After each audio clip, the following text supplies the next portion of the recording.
Proverbs chapter 5 verse 21.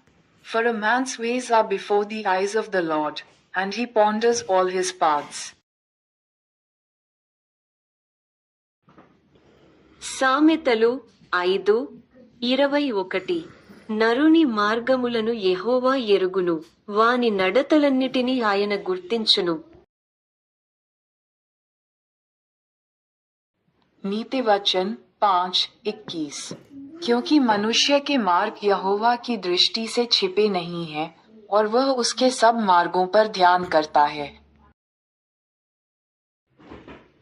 സദൃശ്യവാക്യങ്ങൾ 5:21. മനുഷ്യന്റെ വഴികൾ യഹോവയുടെ ദൃഷ്ടിയിൽ ഇരിക്കുന്നു, അവന്റെ നടപ്പ് ഒക്കെയും അവന് തൂക്കി നോക്കുന്നു. நீதிமொழிகள் 5:21. மனுஷனுடைய வழிகள் கர்த்தரின் கண்களுக்கு முன்பாக இருக்கிறது, அவனுடைய வழிகள் எல்லாவற்றையும் அவர் சீர்தூக்கி பார்க்கிறார். ಆಜ್ಞಾನೋಕ್ತಿಗಳು 5:21. ಮನುಷ್ಯನ ಮಾರ್ಗಗಳು ಕರ್ತನ ಕಣ್ಣುಗಳ ಮುಂದೆಯೇ ಅವೆ, ಆತನು ಅವನ ಮಾರ್ಗಗಳನ್ನೆಲ್ಲ ಪರೀಕ್ಷಿಸುತ್ತಾನೆ.